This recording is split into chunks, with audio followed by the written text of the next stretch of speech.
Ladies and gentlemen, welcome on in to the PSP Podcast, featuring your friendly host, Perc 173, where PSP stands for Perc Spreads Positivity, where we educate. The 3 E's, right? You can educate, you can entertain, or you can be empathetic. Have you encountered any gender-related obstacles or biases while building your career in content creation? I would say the cyber stalking.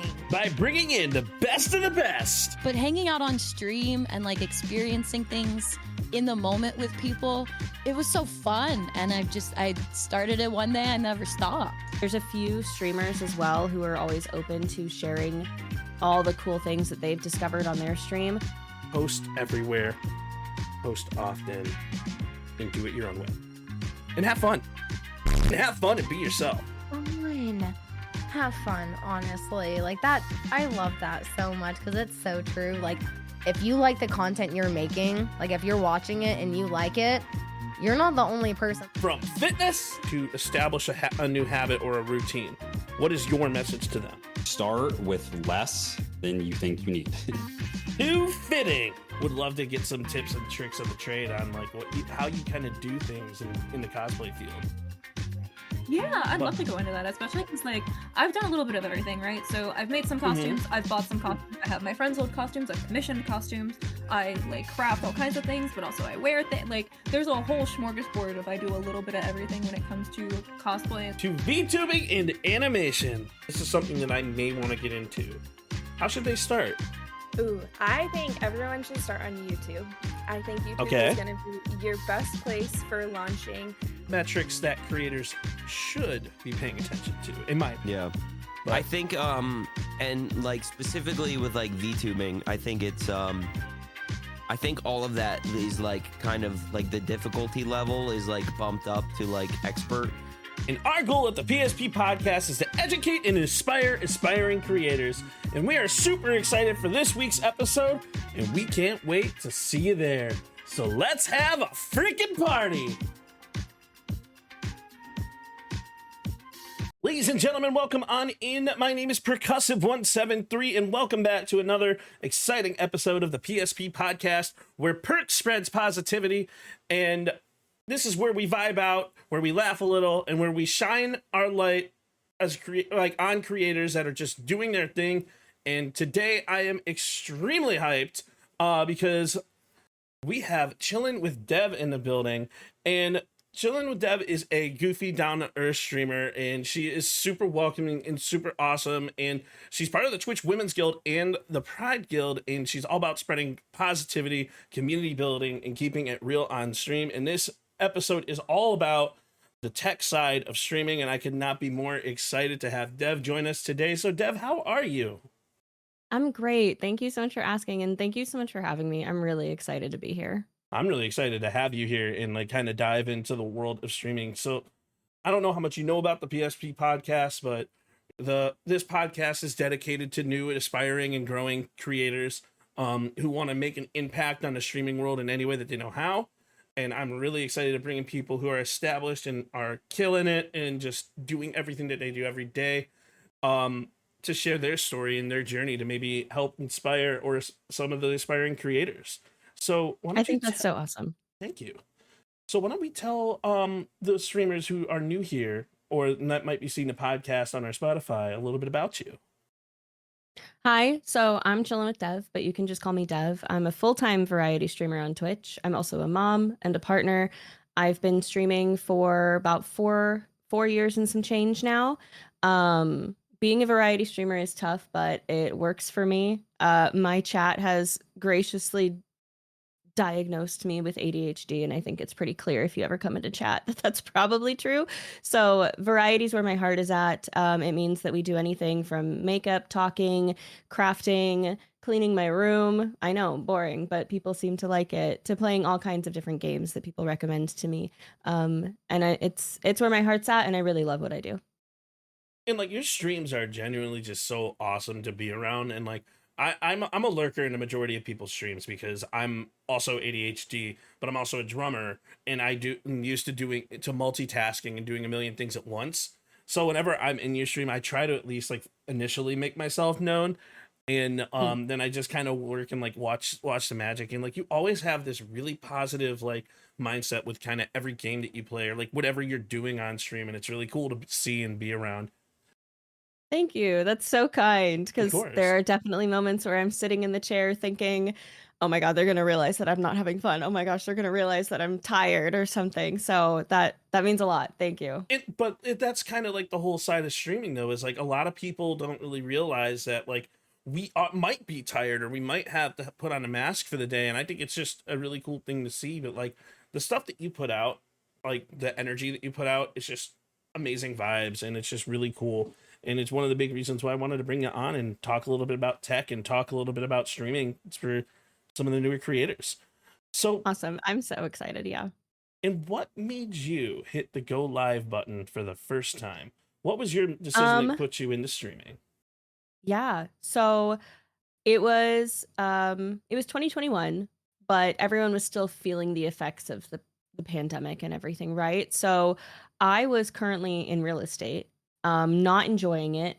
And the pandemic really kind of threw me a curveball, made me realize I don't like sales. I'm not cut out for this, because if you're going to join something like sales and then get hit with a pandemic, you're going to learn real quick if you've got the skin to handle it or not.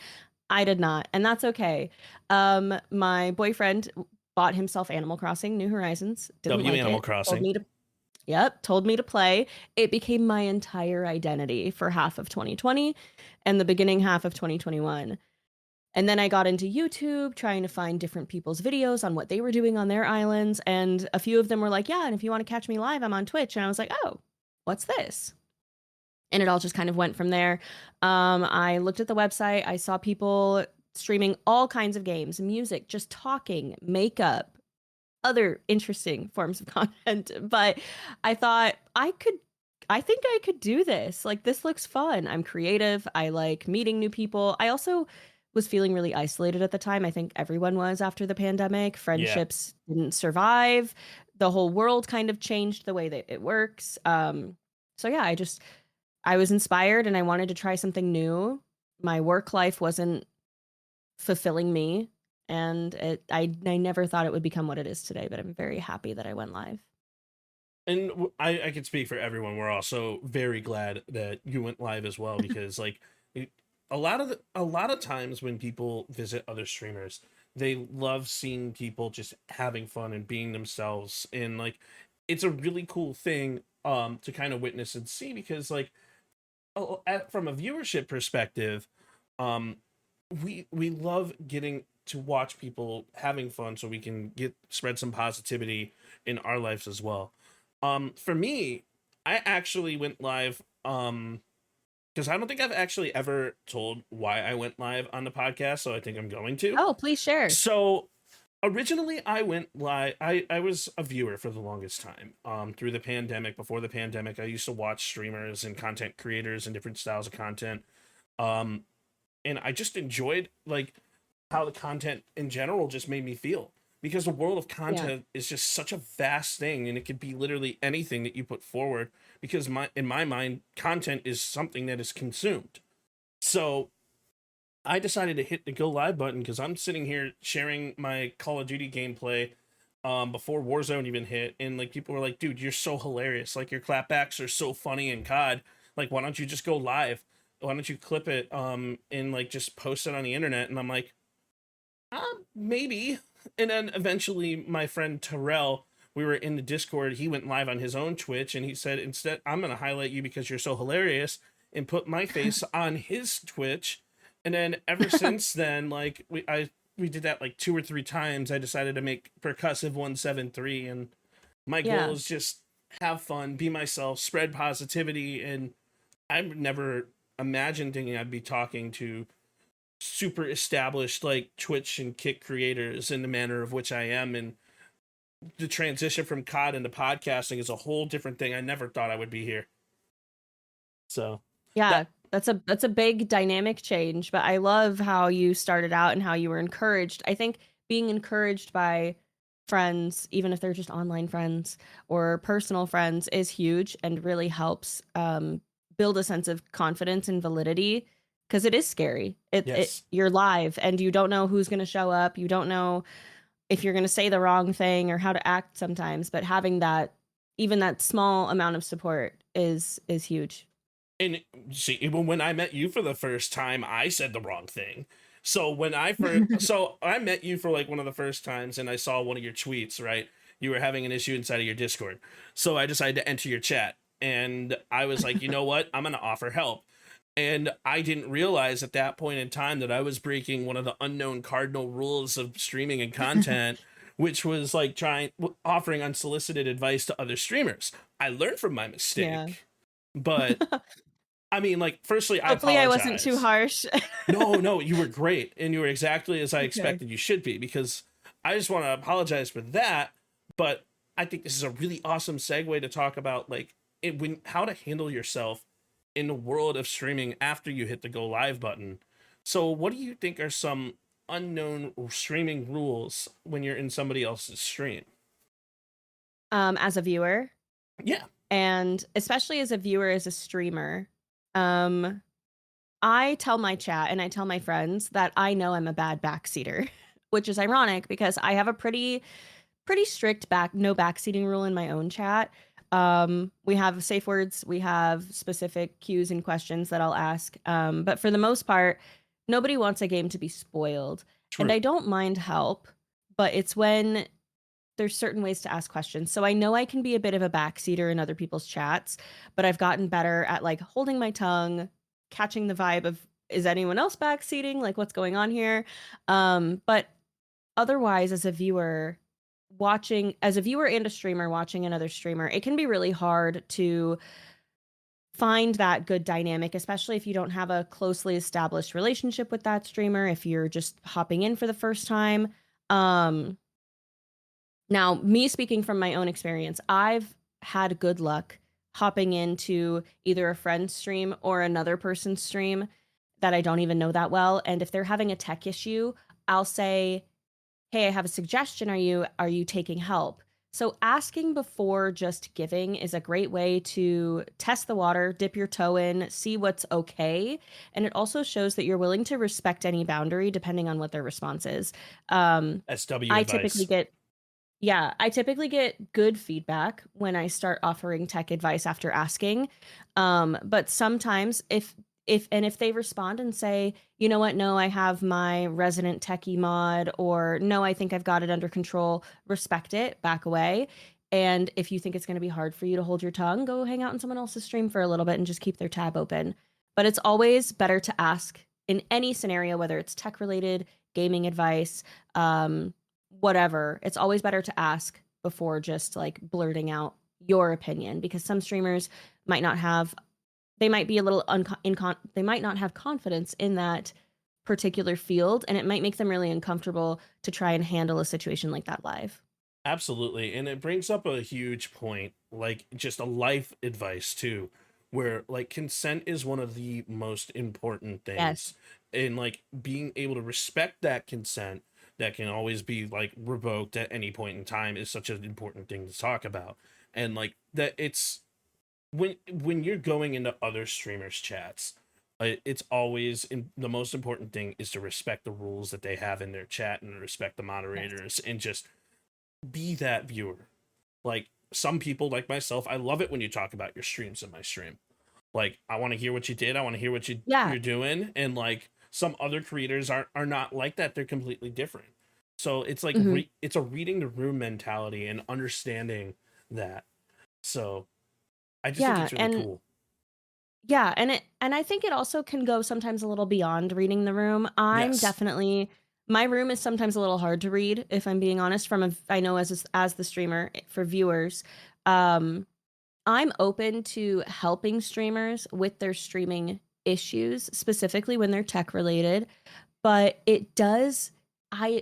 being fully transparent, I'm human. It does get under my skin just a little bit if a streamer comes in or a viewer comes in who I don't know they stream, and they start talking about their stream. And it's like, okay, I've learned that I don't need to make it about me. I don't need to make it a personal issue. They feel comfortable enough to share it with me whether I know them very well or not, give them the benefit of the doubt until they show otherwise. And that's hard because as a human and as learning in this space that no self-promo everywhere, but there are people who do it like you. It's a hard dance, but my best advice to any streamers who have found a space that they're comfortable in and they really admire that streamer, DM them first or like whisper them on Twitch if their DMs are open. And if they're not, you might just not have a space where it's okay to talk about your own stream, and it's okay to accept that and to not take it personally that they don't support you or appreciate you. And a great way to show someone you admire that you stream without making it icky is by rating them. Because Yes. not only are you supporting them, but you're showing them that you stream, and they will probably, especially if you've been around for a while and had no idea, they'll be really freaking excited that you rated them. And now they get to hopefully follow you and hang out in your stream the next time you go live. And now you've kind of broken that wall of awkwardness between I'm a streamer, you're a streamer, you know. I agree with that 100%, and I have a story behind that actually. So, awesome. So when I first started streaming, I actually rated into the person who was really inspired me to stream, and like I decided, you know what, I'm not going to raid into anybody until after I get affiliate because I like to make things harder on myself. Don't ask why. But don't we all? Right. So I decided, you know what, I'm going to raid into X Marie Angel. Marie is somebody who was the first person content creator wise that I started following on Twitch. And she is somebody who was really awesome. I actually did the same thing with Shady, but we're going to keep it on Marie for a bit. So I raided into Marie, and Marie was like, wait, Percussive, like you're in my chat like every other day. I didn't know you streamed. Wait, I have to go check you out. And like, genuinely, like getting rated by someone or rating into someone is one of the biggest streamer to streamer compliments that you can get, because not only are they that streamer is entrusting you with their entire community to keep the vibes up, to keep the mentality going, but you're choosing them out of the millions of other content creators that are on the platform where discoverability is basically zero. Yeah, it's a great way to flatter the person that you admire and to show that respect. And it goes even further when you've never mentioned that you stream. At least for me, because now I know that you respect me on a level that isn't selfish, or you have no ill intentions to use me in any sort of way, because unfortunately that happens. It's just how this market works sometimes. And I don't think people always mean it, but it's very easy to come off that way. So I think rating in is a great way to break the ice on that awkward barrier, form a new connection. And like you said, how Marie mentioned that you're in her chat every other day, that's how I initially, I don't want to say grew on Twitch, but that was a lot of my start, is that I found someone who I really connected with on a personal level. Just our personalities just vibed up really well. And they're one of my best friends. I went to their wedding in Mexico this summer. W. So yeah, it goes a long way when you genuinely connect with someone for no other reason than you like them. And if you, at the end of the day, get to share with them that you're also a streamer, and maybe gain is not the best word to use, but you gain that connection, and maybe even get opportunities from that in the future for perfectly positive intentions, there's nothing negative in there, then that's, I think, a big win at the end of the day, and the best way to go about it. I couldn't agree more. And like, there's a big difference between like the clout chasing aspect that a lot of us are like kind of concerned about, in being genuine with the stuff that you do. And like, when you raid in this, I've had people raid into me and they're like, hey, well, why don't you ever raid me back? I'm like, well, that's not gonna work. Maybe like raid for raid is not a solution. Follow for follow is not a solution. It's a whole thing. It's a big red flag for me. Same. Same. How do I word this? I don't want to call it generosity, but like acts of kindness, yes, how do I say this? Life is a balancing scale, and when you give kindness into the world, you can hope to receive kindness back, but you can never expect it. Now, rating into someone in the sense of content creation, yes, that's an act of kindness, but it's also a risk, and it's a very generous act of kindness. Yes. That streamer, although they love you as their viewer and they enjoy having you in their chat as their viewer, if they go check out your stream and it doesn't quite align with the vibe or the quality or just the home that they've created in their space, they might not raid you. And that's not personal. That's a business and a brand choice at the end of the day. And it's really hard to understand that. So I don't blame anyone for ever being disappointed that the person they raid constantly never raids them back. If anything, it's a great chance to kind of take an introspective look at your own content, see what you can do to maybe amplify, align better, ask them for advice without making it about the fact that they haven't rated you. You say introspective. In every single episode, I tell new creators and aspiring creators the same thing. 95% of what content creation and being a live streamer is introspective work. It's looking back at your own streams. It's looking back at yourself. What can you do to make your stuff better? Which is a huge segue and a really awesome segue to go into talk a little bit about the technology behind what makes things function. Because what the viewers may or may not know is we are our own audio engineers, we are our own visual engineers, we are our own mechanical engineers. We put every event little planner, piece, graphic event designer, planner, marketing personnel. Like we wear many hats, kind of like the hats that I have back there. But we wear many different hats as a content creator. There's a lot behind making a podcast or a live stream or anything, just even be able to be functional and tolerable in a good way. So we want to make sure that we give the best foot forward. So as a new streamer, what tech do you think we should know about, and what tech do you recommend off rip?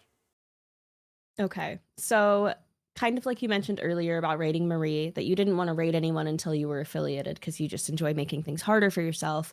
I on the other side of that coin, I don't like doing anything new without feeling like I've learned everything I can at that time to look sufficient enough, to look like I know enough.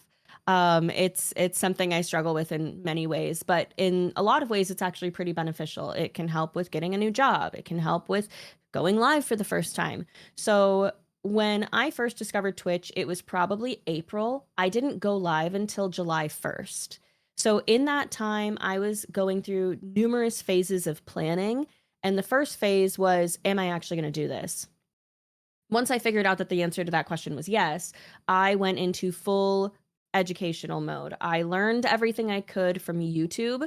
YouTube is an amazing resource. You can basically just say, how do I get an overlay on my stream? You're going to find 50 videos of very different people of all different standards, calibers, and qualities teaching you how to do this. Watch 5 of every single question that you have so that you learn as much as you can.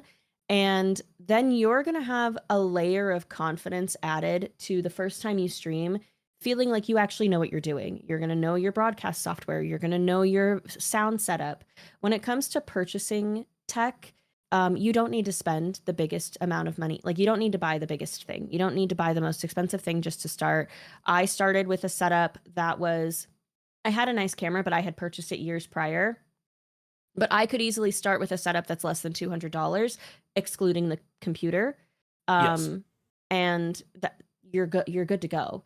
So YouTube is a huge resource. Learn as much as you can before you go live. Have a generalized idea of what you want your overlays to look like, what you want your bot to say when people come in. Have basic alerts set up. And if none of that, if you don't know what any of that is right now, that means you haven't consumed enough of the content you're trying to get into. in order to meet the level of where everyone's at on the platform or the level that you want to be at, you need to consume those people's content. You need to learn how they greet people, what their alerts look like, how their bot functions, how they address chat, what the start of their stream looks like. Catch a VOD, go to the end of their stream. How did they end their stream? What did they do when they get rated? Really, it's not creepy. It's not weird. No one's going to know that you fully digested someone's stream to learn how to be a better streamer. If anything, if they do find out, they're going to be really flattered that you chose them as an example to move on by. Absolutely 100% agree. And like, for example, like you mentioned, like the technology that needs to happen. When I first started streaming, I started streaming on only a laptop with a 2060 Ti, and it was with Call of Duty. Also, I do want to say real quick, chat, I see you. I love you. Thank you so much for all the follows and all the love hi and support. chat. I see you. But thanks for coming through. I also may or may not respond to y'all, but I just wanted to say hello. But so I started streaming on a 2060, and I thought that was going to be enough. And I was streaming on a 1070. A 1070? Ooh, W. So my first headset was a Turtle Beach headset that plugged directly into the thing, and then I used a Bluetooth controller to play Call of Duty with one other monitor that was just like a 60 hertz monitor, and that was my setup for 2 years. And that was what I learned to be an affiliate on and how I started playing Call of Duty.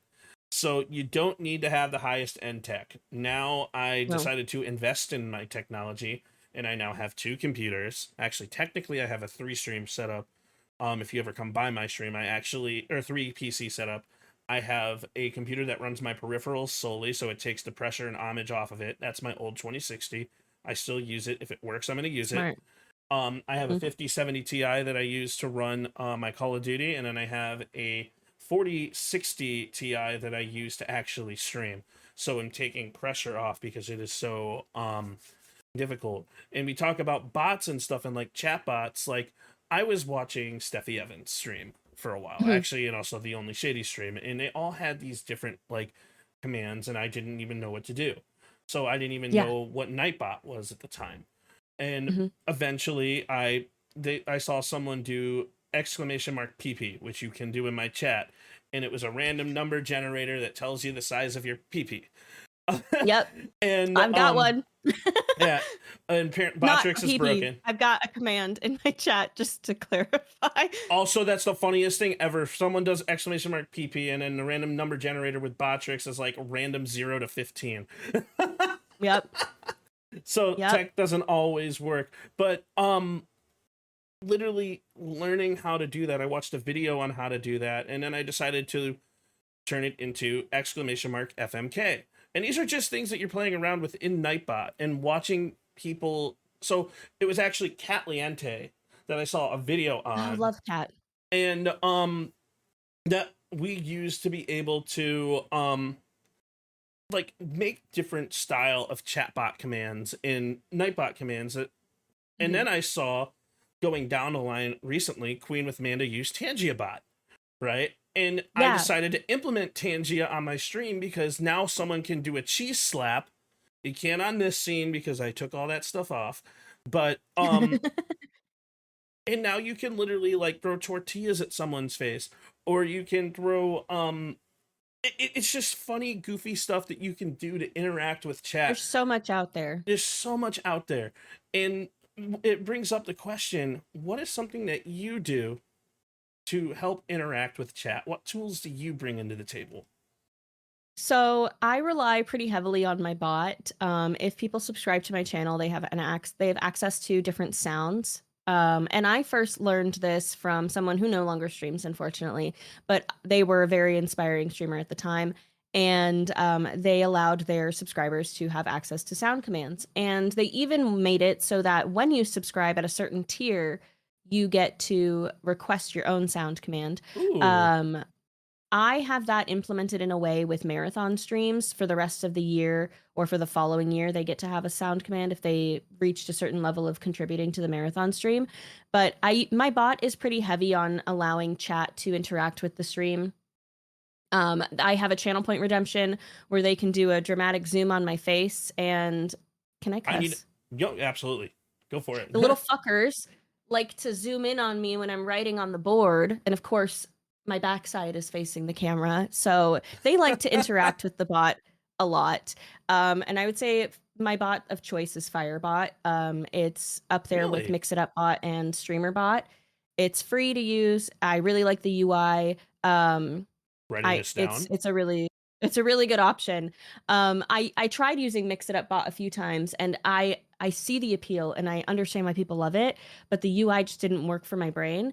And Firebot's definitely my go-to. Something that I just want to add on that kind of ties into what to do when you're ready to start streaming is don't be afraid to click every single spot of your Twitch page, click every single spot of your creator dashboard, learn everything. You are not going to mess something up. Chances are, if it's something you're not going to want to click, it's in red text or you'll get a pop-up saying, "Are you sure?" Don't be afraid to click everything, read everything, learn what you have. There's an entire menu of extensions that allow you to find different bots and tools. You can have your Instagram feed get posted in your about page on your Twitch. You can have a widget that shows when your next stream is going to come up aside from the Twitch schedule. So there's a lot of tools in the extension panel if you haven't checked it out before. And that's something that I'm still learning. And we talk about being around the industry for as long as we have. It's a never-ending learning cycle, and don't think you're ever going to just pop in and know everything at once, because you're never going to. And you also have to keep in that mentality is not only within Twitch. I'm multi-stream. I'm streaming on multiple different platforms. So now not only do I have to know Twitch, I got to understand Kick, and I got to understand YouTube's dashboard. I got to understand the things that are going to create a similar experience on Twitch as they are on Kick. Now with Mix It Up Bot, which I love, I'm a big fan of Mix It Up Bot. And it's not going to work on this scene, but if you type lizard in chat when my Mix It Up is on, it's going to have a little sound blurb of lizard, and you're going to see the lizard press the button. Same thing with ooh woo, because my tagline, and I've never changed ever since I started streaming, is click here for an ooh woo. So then people say I want my ooh woo, and then the ooh woo pops up on the screen. Awesome. So it's not going to work on this scene, guys. I'm very sorry. I know I'm teasing you, but it's one of those things that we can do to make things more interactive and to have that type of communication and to do like the just chatting streams and make things just more interesting, you know? When it comes to different tech, the biggest thing that I recommend for everyone to look into is what streaming broadcast software you want to use. There's Slobs, there's OBS, there's Meld, there's a million different things, but everything will get the job done in a manner of which you want it. You just got to learn how to make it happen. Yes, absolutely. And there's a lot of resources out there on YouTube where you can learn. Yes. And you'll be surprised at what level you can take it to. There's a few streamers as well who are always open to sharing all the cool things that they've discovered on their stream. Flex. And there are some streamers, Flex, Nutty. There are some streamers out there. Diggity Dank is another one, Dr. Diggity Dank. Their streams are just his stream is amazing. I don't get to hang out in his stream that much, but from what I've seen, he does things that I didn't even know were possible. And everyone has their own level of ability. I cannot do what he does, but I can do what Nutty does when I have the time and mental energy. And so finding streamers who have a similar level of education as you, and as far as tech, like what you're capable of learning, what you're comfortable with learning, and gaining inspiration from them, seeing if they put tutorials out on YouTube, you'd be surprised how many of them do. There's just so much that you can learn with your own broadcast software, whichever one you're using. Some offer more than others, but there's just so much. It's really a beautiful space where you can express your creativity in many different ways.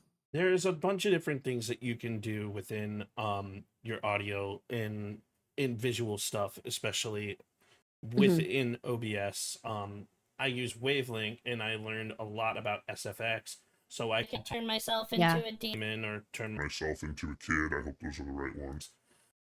If I wanted backwards, but the effect was still there. Yeah, the effect is still there. But I could turn myself into these certain things depending on like the time of year. I actually have one that turns me into Santa Claus, and That's so fun. But I have a Santa Claus costume, so it's just the whole thing. It's just stuff that you can do that's like fun. Like I made a YouTube video last year where Santa Claus snipes in Search and Destroy. That's so creative. That's so fun. It was a lot of fun to make stuff like that. And like, so do you have any plugins for OBS or any SFX that you would want to talk about that is going to change the game? So for me, I'm a chill streamer when it comes to what happens on stream.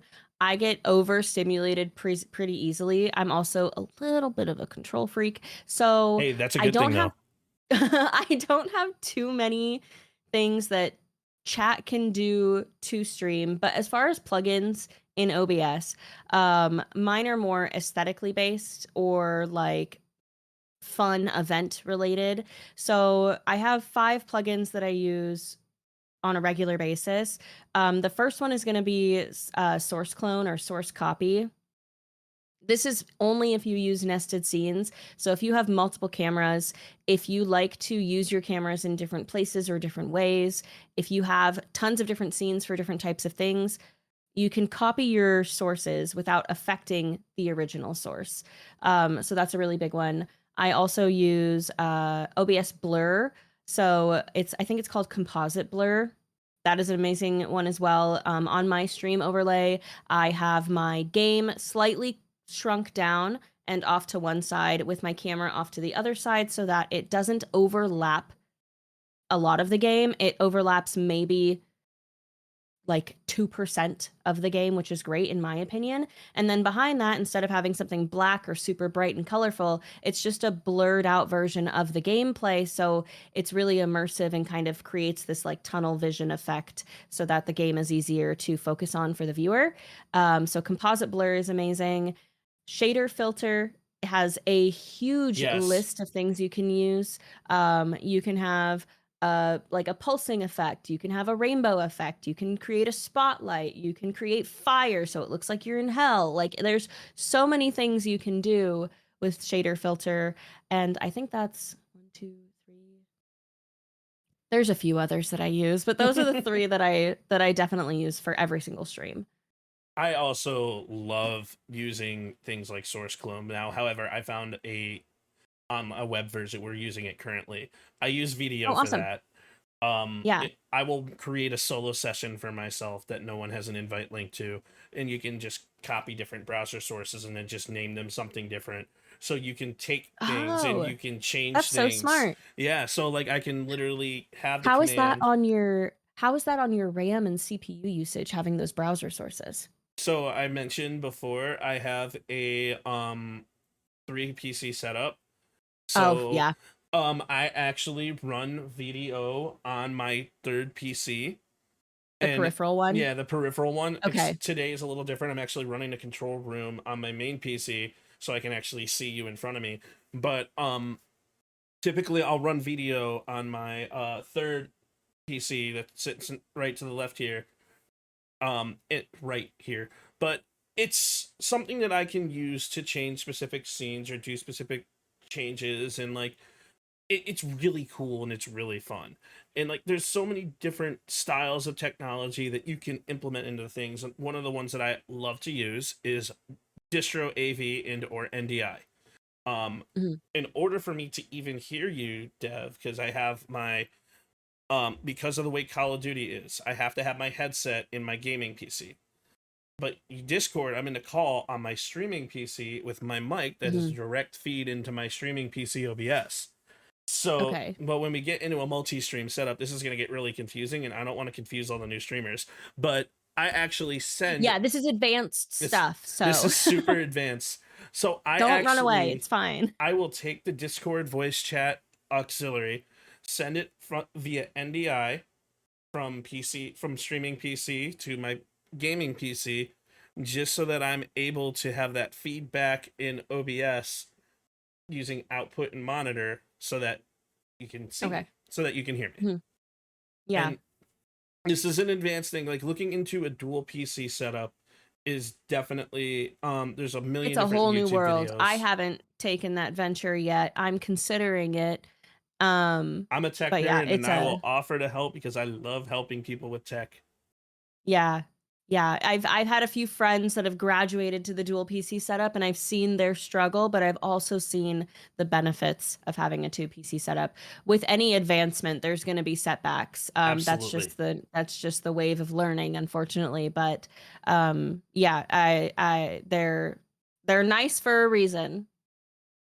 And like, it's when you look at the different styles of technology, but the point, like, I guess the point that I'm making is NDI is such a useful tool in the world of streaming. Yes. Because you can send audio, broadcast that audio, that source over your own internal network, which I actually have everything because I do cybersecurity on the side. I have everything in a honeypot on a server so that no one's actually in. I actually have everything backed by a firewall, but this is, you know what I'm going to say to that is I feel that every single person, if you're deciding to go into streaming, should have a cybersecurity 101 course, because Yes. the world is a Yes. very dangerous place.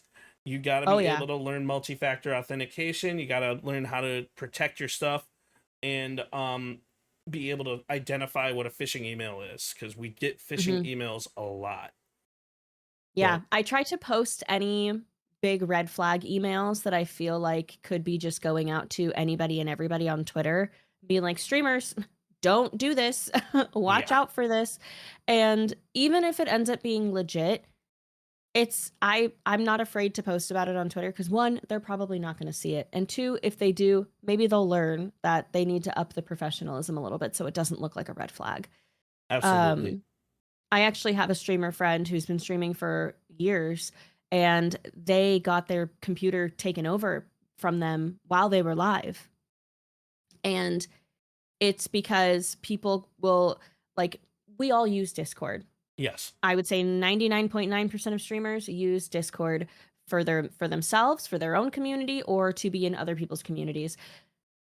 Discord, actually, by the way, a little notice alert. I got an email 2 days ago from Discord saying that some information did get leaked. It was from any kind of customer service interaction that I had with them. They gave me the ticket number so I could see what information was affected, but they said hopefully that no personal contact information got leaked out. So guys, check your emails, see if there's Yes. anything from Discord.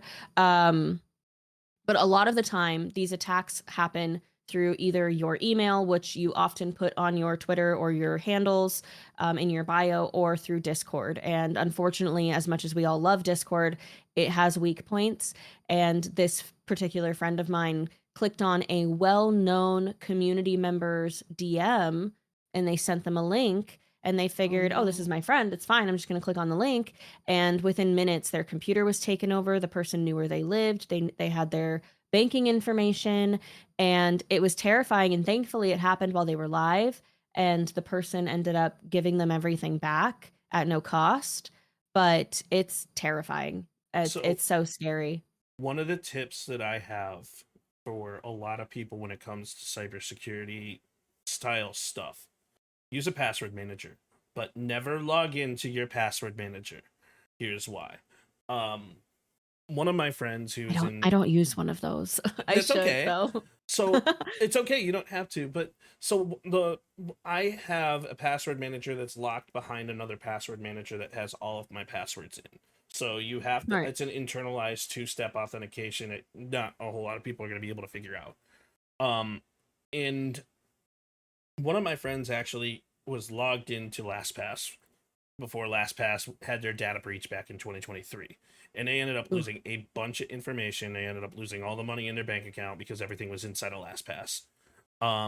So I use a different password manager. I'm not going to say the name of it, but I never logged into the password manager, even though I have the extension on my browsers.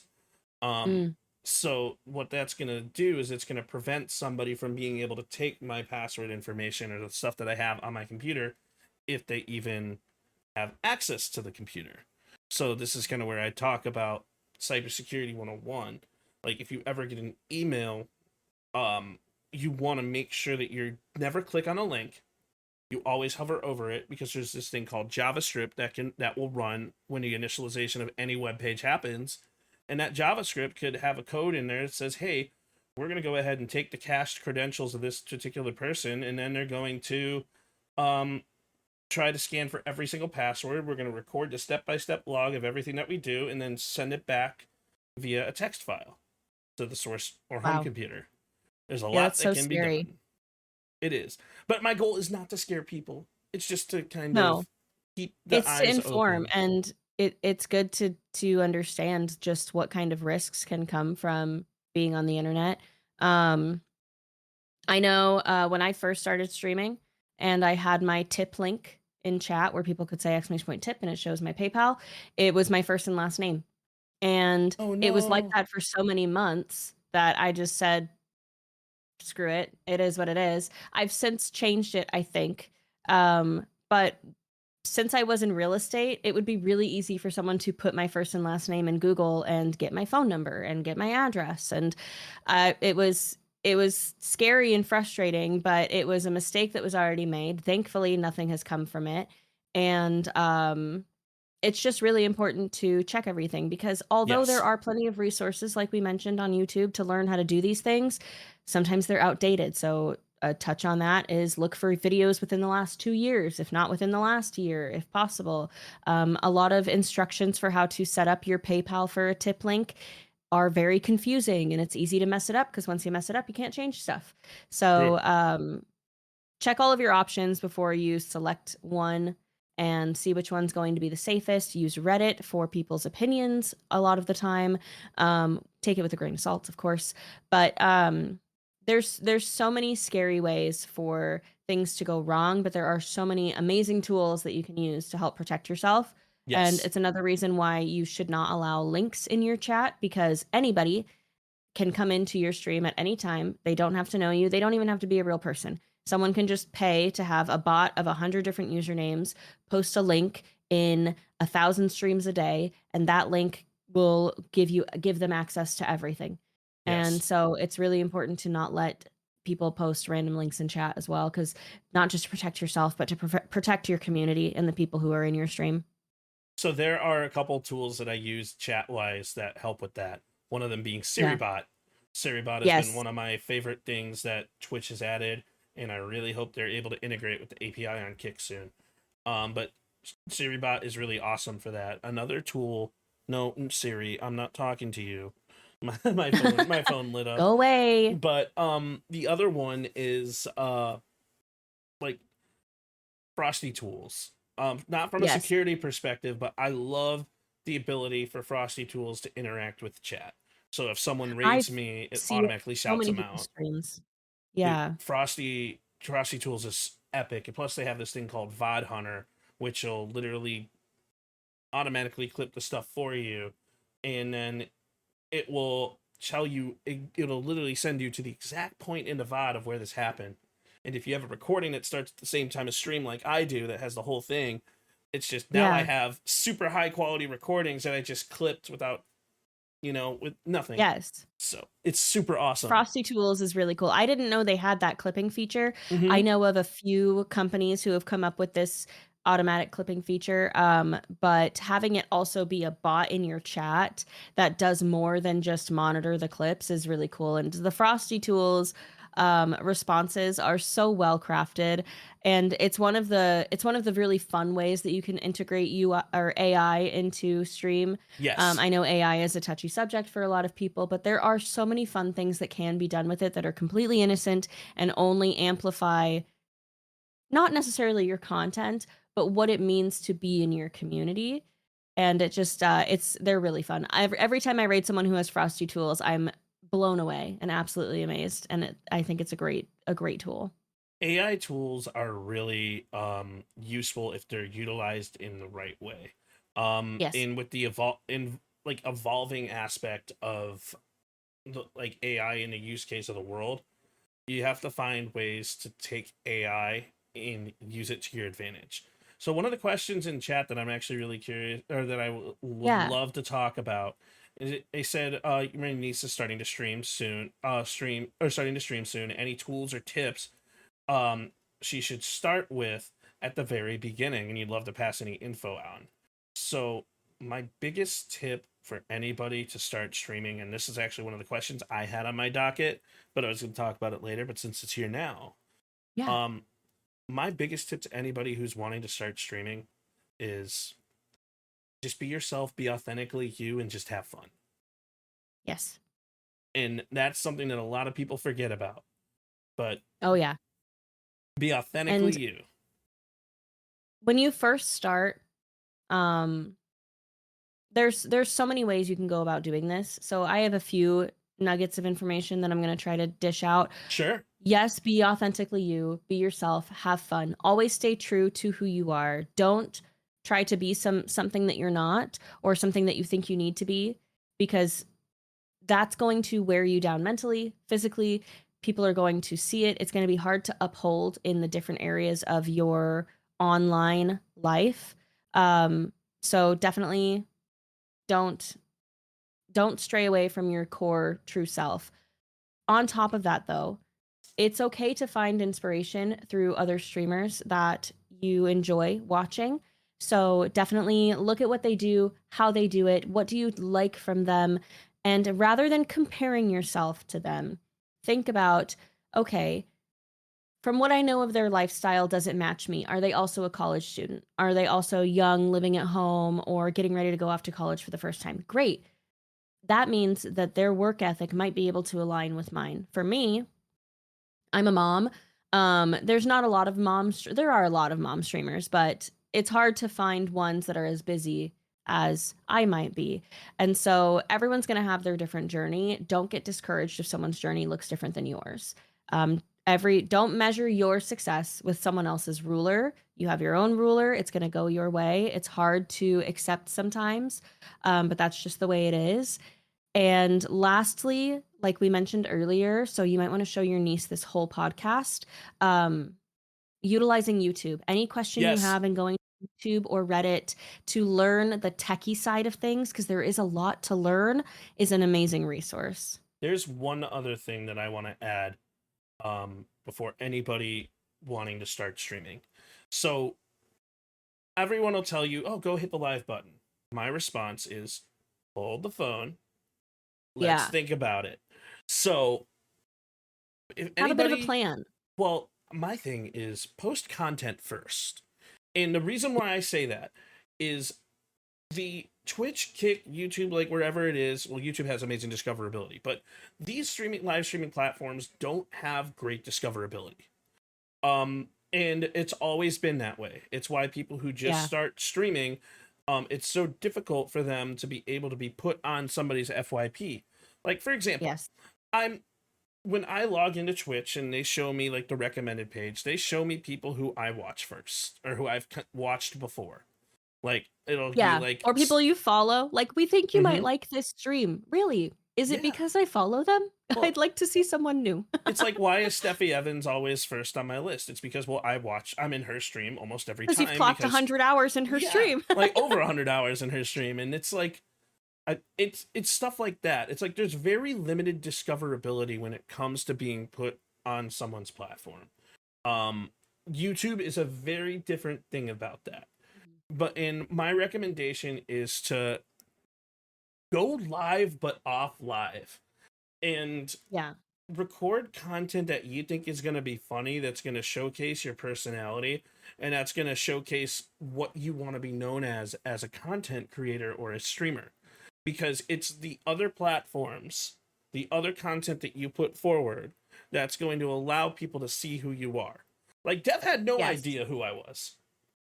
No. I reached out on a whim, and it ended up being like that, where we were able to even have this type of conversation. Like, no one knows who Perc is yet, but I want people to know who I am through the content that I put forward, and then people are going to start seeing, hey, this fat 30-year-old's pretty cool. And I'm going to make that my mantra, my personality, and I'm going to like let people kind of hang out and do what they do, you know? It's post content first.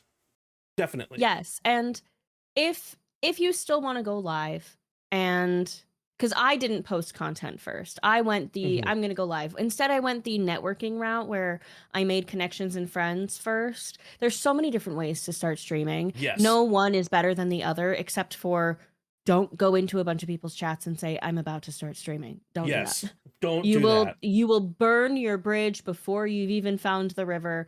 Don't do that. I think if you do just decide to go live and you're trying to make the best of time, okay, what I would say is only stream maybe 8 hours a week. If that's 4 days with 2 hours or 2 days with 4 hours, then use the other extra hours you have in your week outside of school, work, life, all of that, and edit the content that you made.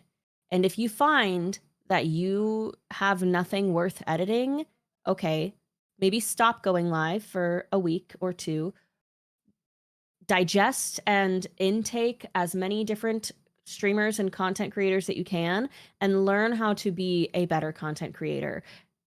A hard thing to realize is that sometimes we either need to break out of our shell a bit, not change who you are, still stay true to yourself, but you have to learn how to be an entertainer. And it's not meant for everyone, but I do think everyone can learn how to do it if they're willing to. So when you're streaming, don't stream for 8 hours a day. You might see bigger streamers doing that. They've established themselves. They have the ability to stream for long hours, and they don't need to. They might have an editor that edits for them. When you start streaming, lessen the amount of time that you're live. Extend the amount of time that you spend editing and posting things on TikTok. And it doesn't have to be edited from your stream. It can be trending videos. If you like doing TikTok dances, do TikTok dances. If you like making funny skits to funny TikTok sounds, do funny skits to TikTok sounds. Whatever works for you, makes you happy, makes you comfortable, whether you get a view or not, you're going to be proud of what you made. That's going to keep you going. It's when you start doing things that, it's when you start doing things that you're only going to be happy if you get views. You're going to burn out. You're not going to want to do it. That's why I don't post on TikTok. You can go to my TikTok. The last time I posted, I don't even remember when, probably months ago. And it's just because one, it's been a matter of having the time. Two, I just don't know what I want to post on there right now. And that's okay. So I'm not going to just throw anything at the wall. I want to make sure that it's what I'm happy with. I feel like I'm rambling a bit here, but you're basically, okay. Either start posting content first, like Percussive said, or stream for 8 hours a week or less and edit from those moments and start posting them at least 3 a week to start if you can. It's a lot to think about, but it's a great way to get the ball rolling. If you're wanting to grow, if you're wanting to make income from this, it's a scary term. People don't want to talk about the money that they make streaming, but it's a real thing. And I think it's a really good benefit. I want to talk about the amount of money I make real quick. And this is really awesome. So I want to actually propose this question to you and to chat. Of course. How much money do you think that I make streaming? Oh my gosh, I feel so rude putting out a number. You can be rude. I don't know your analytics. I don't have any data. Like I don't know your analytics. I don't have any data. No, you can be as rude as you want, because no matter what you say, it's not gonna be a diss. I promise. I want to say like 500 to 750 a month from all your different channels. I don't know. So the answer is 0. 0. Okay. So, however, I don't make a whole lot of money streaming. Technically, I'm still in debt from it, but that's not the point. My whole point is not making money.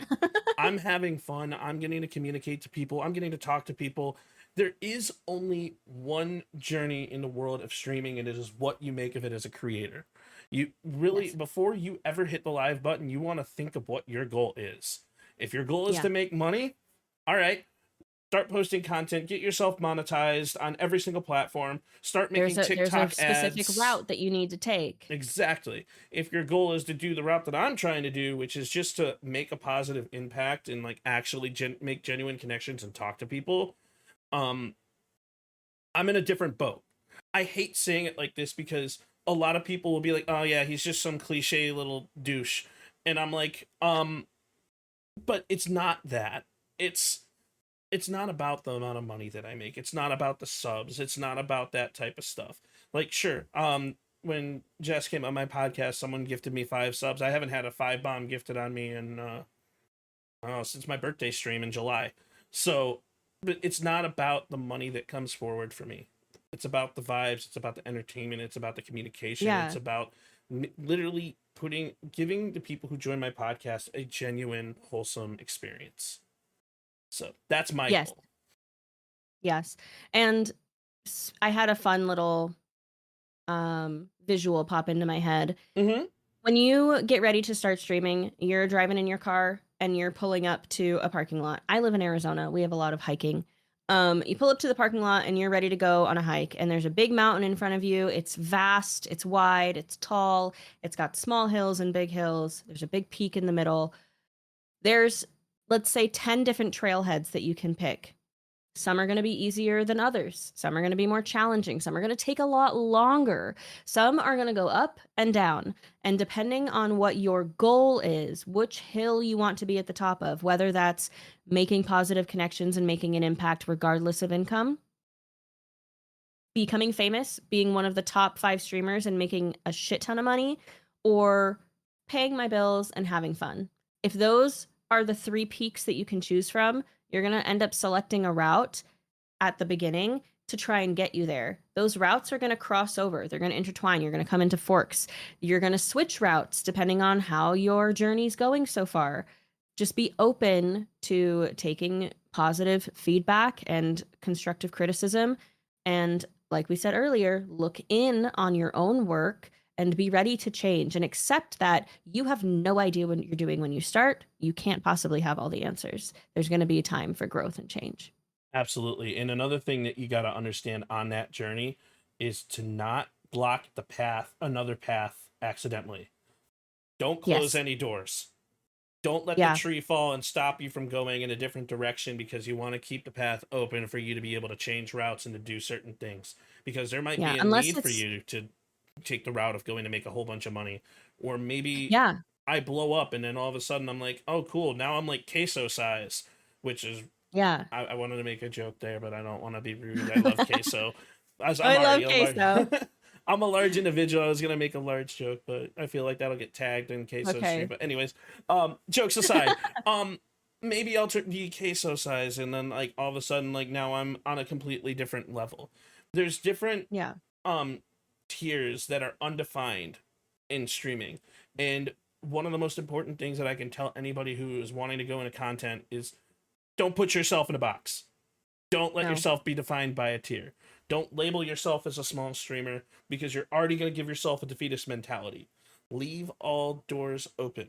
Allow yourself the ability to grow and be happy if you do, but also be content with where you currently are at so you're not getting upset.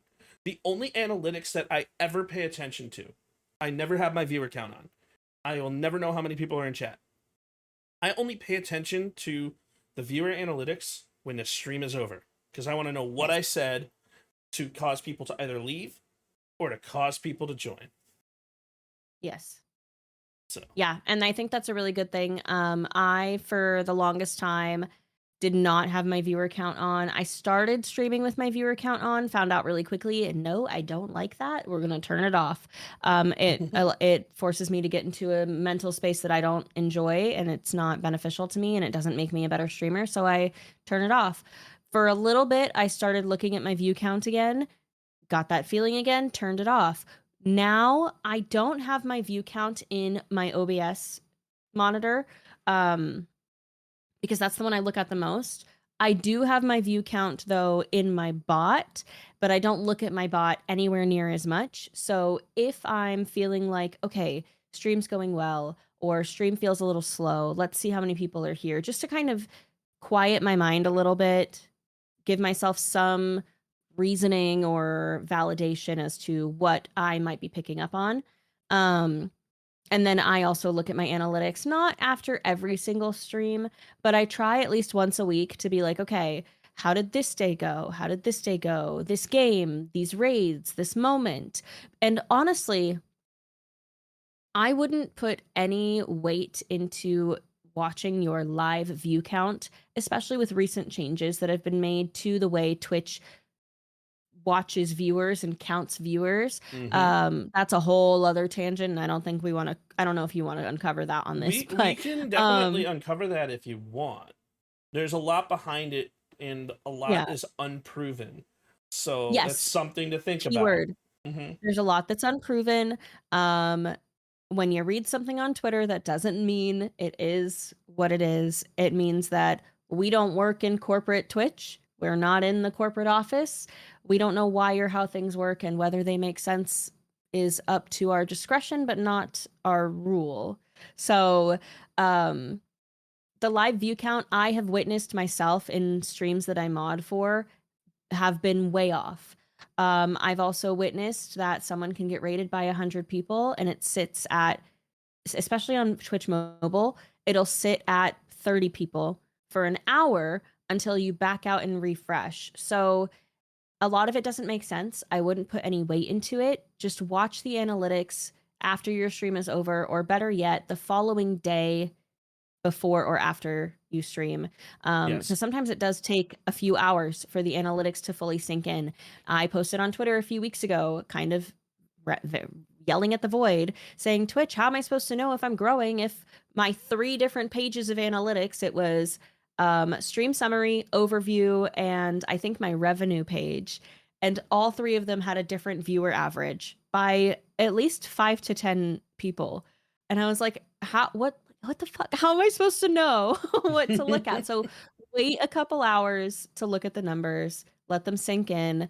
And when you first start, none of it matters. Yes. None of it matters. You could get up to 30 average viewers within 8 months, and then something happens at work and you can't stream for a month, and now you're back down to 5.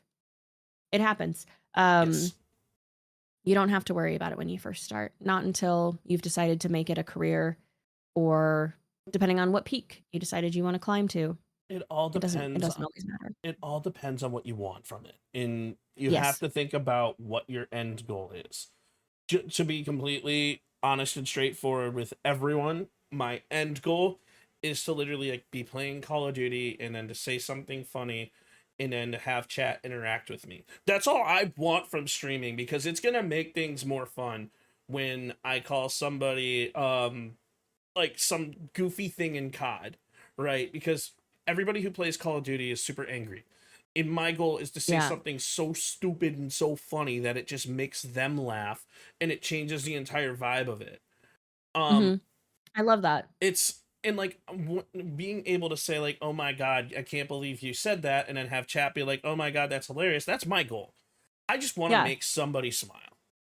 And it doesn't necessarily matter if I have 1 person in my chat or 1 million people in my chat. I'm never going to look at the numbers. I'm never going to actually know. But analytics aside, data aside, we are all overthinkers as streamers. So don't let yourself fall into that realm. Just relax, go with the flow, have fun, because that's our main reason why we go live. So how important do you think visuals are? Like overlays, lighting, camera angles, like when you're first starting out? And what do you recommend for newer creators who are starting out with those? So that's a tough question, because I can take my personal opinion for what I hold myself to, and what I've seen to be true just based on general research and looking at Twitch as a whole. To be quite frank, on the research side, it doesn't really matter, as long as you have some kind of in fact, let me backtrack a little bit. It doesn't really matter, because the thing that matters above all visuals, aside from stream internet quality, is your microphone.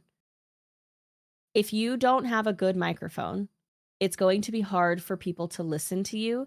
And if there's no room to look at and no person to look at, or VTuber, there's not going to be much of a reason for them to stay, because they're not going to watch a stream with no sound. So if your microphone is poor, address that and fix it immediately. Absolutely. When it comes to visuals though, I don't think it really matters. I think it's all preference. There are so many big streamers Asmongold, XQC, who have overexposed or underexposed cameras, meaning they're super bright and blown out and low quality, or they're super dark and you can barely see anything, and no background. Their room's a mess. Not trying to diss anybody. Sorry, I'm just being honest. Oh, my room is a disaster. and they have thousands, if not hundreds of thousands of people watching them at a time. And it just goes to show they chose a different peak of the mountain to climb. They chose, my content is going to be relatable, funny, and trending. It doesn't matter what I look like or what my room looks like. I like to create an entire space, an entire vibe. I want people to see my stream and be like, ooh, I wonder how cozy it would be to watch the cats play on the cat tower or sit in the chair. So my room is part of the content. It's like a set. That was my choice. Mm-hmm. And with that, I need to have good lighting. I need to have a good camera. I have a friend who has multiple camera angles and fog machines and strobe lights, all in a 300 square foot studio apartment in New York City. And his stream is amazing and I love it, but it's not anything I would want for myself. So it really depends, like we keep saying, on what you want to do with your stream, what kind of streamer you want to be, what makes you happy, what's affordable to you, what's doable within your realm of knowledge and capability. So it all depends. At the end of the day, it's preference. Goes I have back my to the preferences. overthinking statement, though, too. Yep. So the Yep. XQC, when for the longest time, he had a board on top of a cardboard box, and that was his desk. Yep. So a lot of people forget that, like, there's so many different setups and stuff that, like, you can do. Yeah. And, like, everything is okay. But ultimately, what matters is what's the vibe that you're putting forward, and are your viewers having as much fun as you? Yes. Are you proud of what you're putting out there? Because Exactly. if you're not proud of what you're putting out there, it's going to be picked up on. It's going to make your stream less interesting or fun to be around, to be completely honest. You can put on a mask and you can act like you're having the best time. And if you're in an XQC situation where you've got a cardboard box and a keyboard, you better be having a blast playing your game, and you don't care about, not in a bad way, but like the position that you're in doesn't bother you because you found a light in your tunnel to focus on and you've put all of your energy into that. For him, I don't know much of his story, but I'm guessing it was playing games and being really good at the games that he plays. I don't really know what XQC's content is. I just see his face pop up and I'm like, your stream is so simple. You have thousands of viewers. For the longest time, I thought your stream needed to be shiny and perfect and high quality, and your room needed to be amazing, and you had to have the best camera for people to want to be there. But none of that matters. None of it matters. None of it matters at all. And, like, it really, the best streamers that are going to be out there are the ones that are having the most fun. And I know we keep popping back to that statement. We keep popping back to that mentality, but it's just... It's true, though. It's true. It's like... So... Like, my streaming setup is very bare bones. If you want an overlay, you can go on to Stream Elements and pick out one of the Stream Elements overlays for free. And then, like, cool, now you have a starting soon screen. Now you have, like, this starting soon screen, and I'm going to swap this over here for a second so you guys can see it. This starting soon screen, I picked up off of Stream Elements, right? So I've seen it before. That starting soon screen is one that I like. It's the first one I did when I first started streaming, and I've never changed it. Now, I have game plans. And it works. It's clean. Yeah. It looks great. And I have game plans to change things around, to edit, like, something in Canva. Like, if you pay attention to people like BB Jess. Like, I had her on Friday. Her starting soon screen is amazing. And she was telling us that, like, she made it in Canva. And, like, yeah, you can do stuff like that. You can even use Canva AI. I see somebody starting soon screen, Dev, I think it was yours actually, where it was like, it was just a blurred background. It said starting soon over top, and then you see yourself getting ready, and then all of a sudden it's like now unblurred because you're live, and it's awesome and it's fun. Yeah. But Flex does a similar thing as well with the blurred camera. It's really cool things like that you can kind of integrate and, like, use, and, like, there's so many fun things out there. But so, speaking of all the fun things out there, how do you balance keeping things authentic while still improving the look of your stream? Similar to kind of what we just said, it's about what makes me happy at the end of the day and what I'm proud of. And what I know I have the mental energy for. We talk about mental health a lot on my channel, and it's because making this my full-time job while being a mom, a partner, renting a house in this economy, there's going to be stress. So we keep it very, very transparent on my channel as much as possible. And so when it comes to visuals and keeping things authentic while trying to improve, be realistic. With this camera, for instance, someone came into my chat just, what was it, Friday? And it was like, oh my gosh, your camera's so crisp and clean. I don't think I've seen a camera that crisp on Twitch before. What camera do you use? Anytime someone asks me about my camera, because it happens more than I'd like it to, I always say, you don't need this camera. It's overkill. I didn't buy it. Someone gifted it to me. My boyfriend, he is a photography enthusiast, and he purchased this camera used on OfferUp, didn't love it, asked me if I wanted to use it for stream.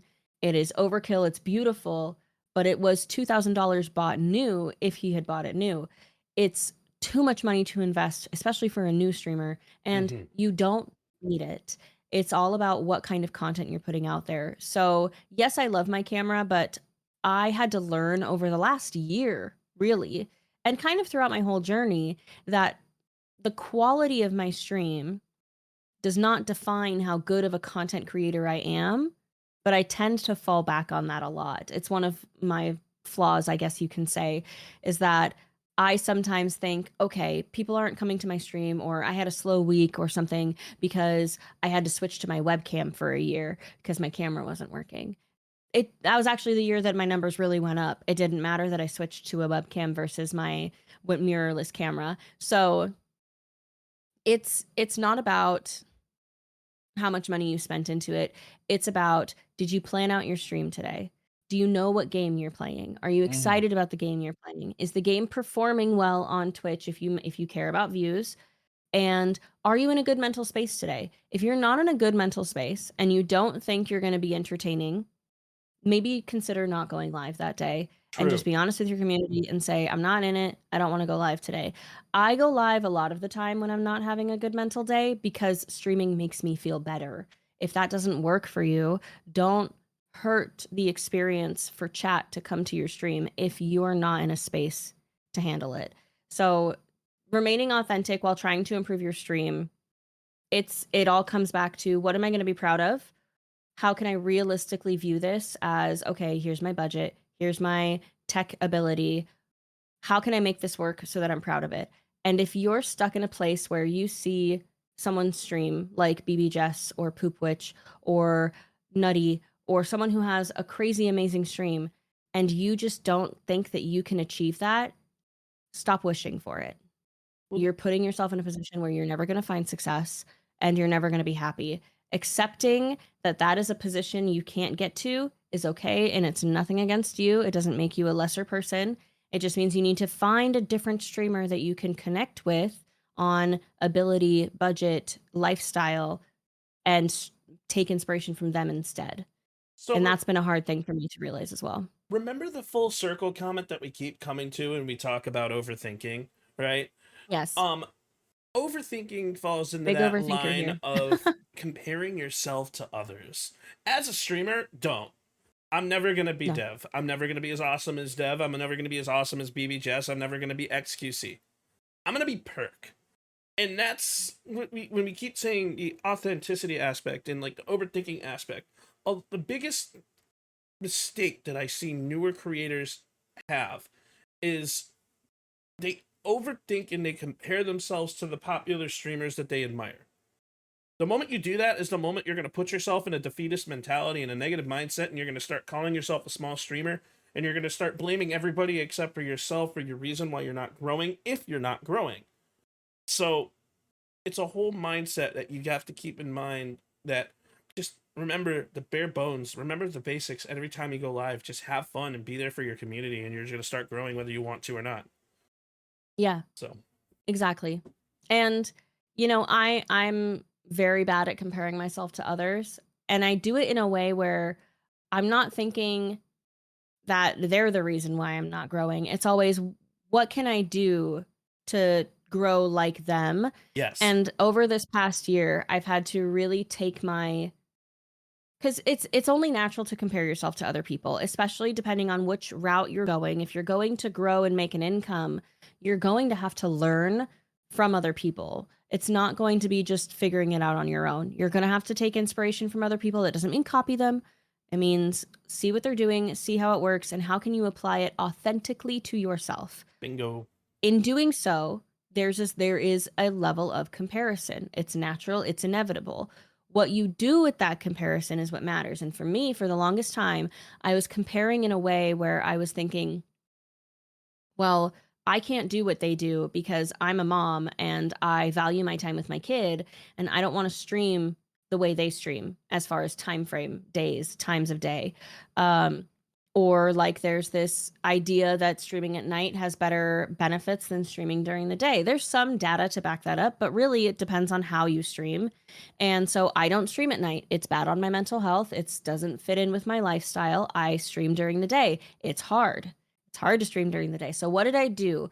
Well, instead of comparing myself to people who were doing things that I cannot do or choose not to do, instead of setting myself up to fail and comparing myself to things that I can't obtain, I found people who stream at similar times of day as me, stream similar games to me, have a similar lifestyle as me.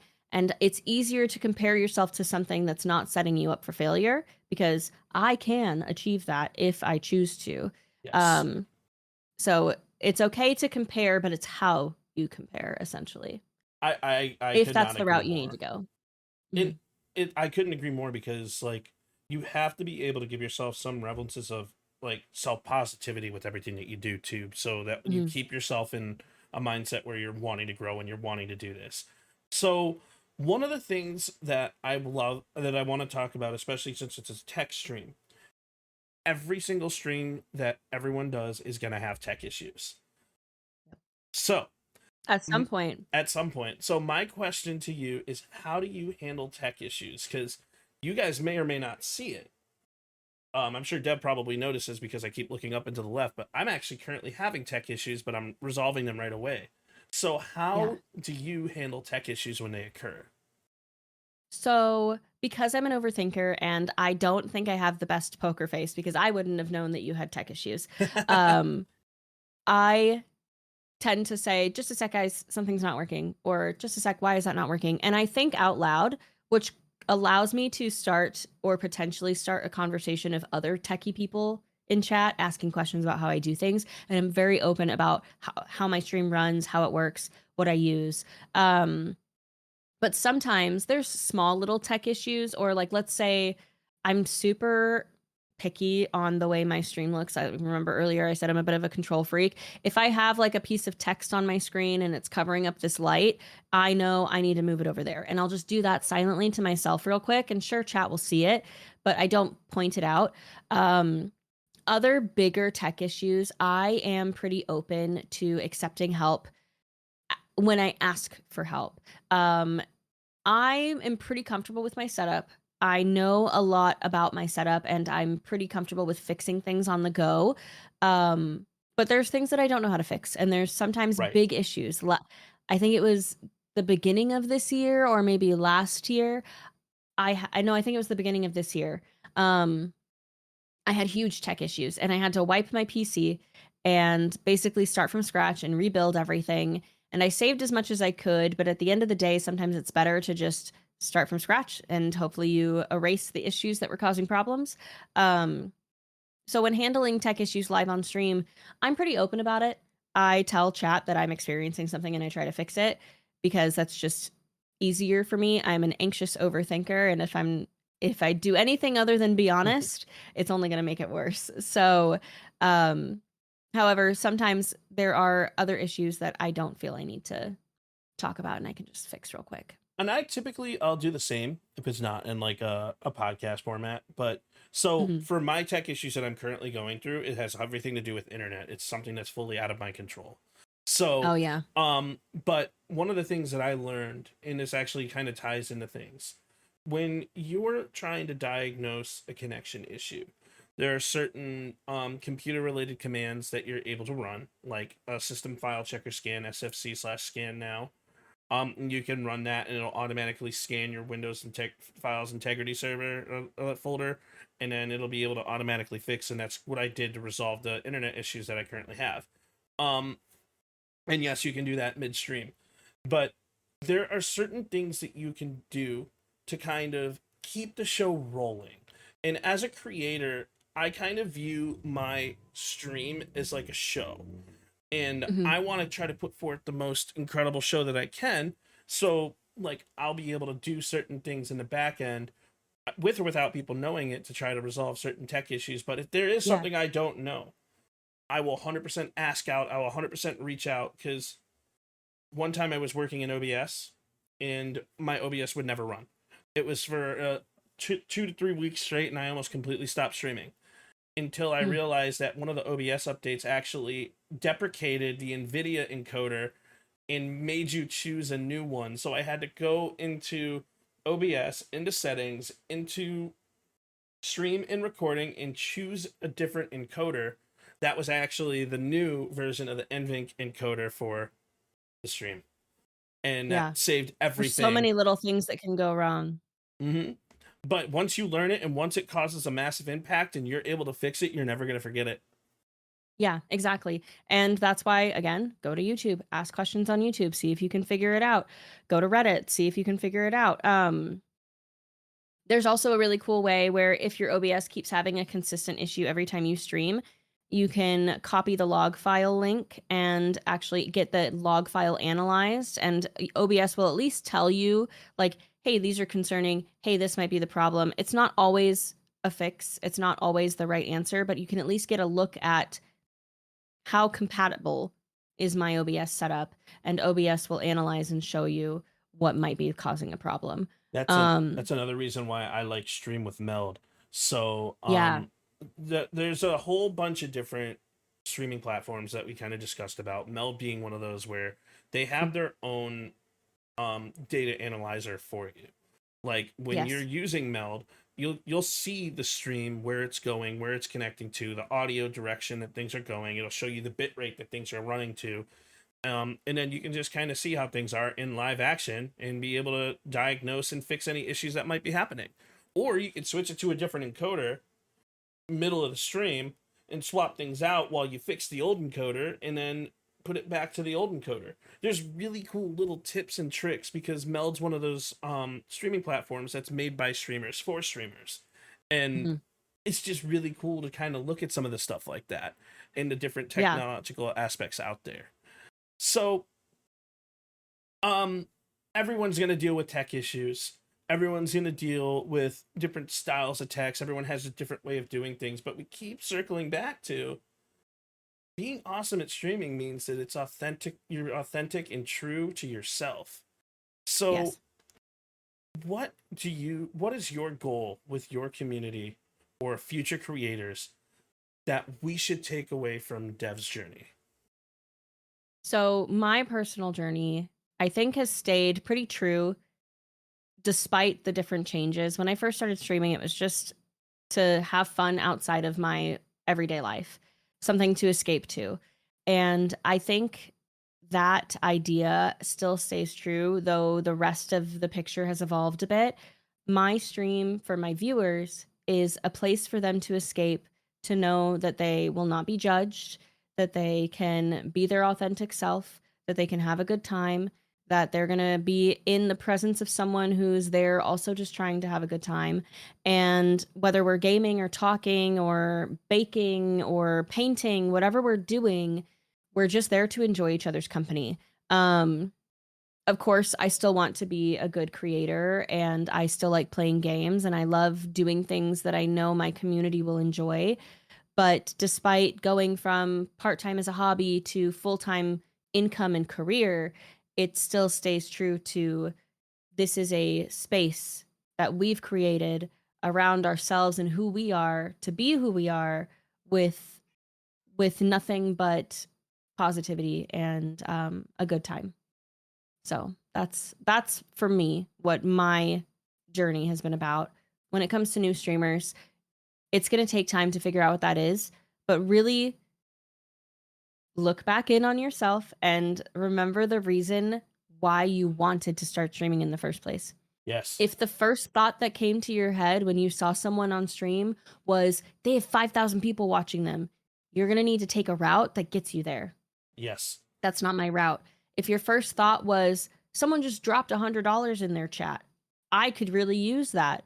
You're going to need to take a route that allows you to create connections. Now, you can't control with that idea. You can't control how much money people give you. That is pure generosity. Mm-hmm.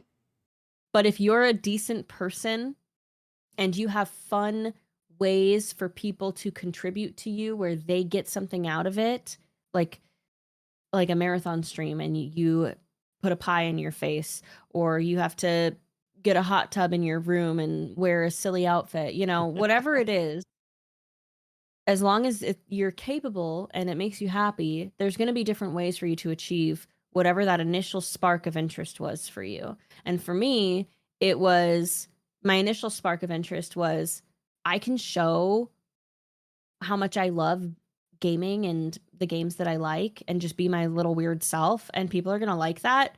Heck yeah. That's awesome. Why wouldn't I want to do this? And then I learned, I can actually kind of make money doing this. So it's evolved, but it still stays true to I'm going to be myself and I'm going to be really happy doing what I do. And that's such an amazing point. And I commend you for that too, because like being able to decipher the route and the journey that you want to go and remembering why you started streaming in the first place is so important. And I think that like in regards to being a new creator, it really is a whole bunch of introspective work. Yes. The schedule, like it's so easy to burn out if you lose track of why you started streaming in the first place, because not only are you live streaming to people, you are editing, and it takes a lot of time to be able to edit videos. It takes a lot of time to be able to market. It takes a lot of time to be able to communicate with people. And like, yeah, it's because, and also understanding that people are human. You have the entire world in front of you. You have your entire life in front of you. So even if they don't respond right away, they may respond in the next couple months or the next couple days. Mm-hmm.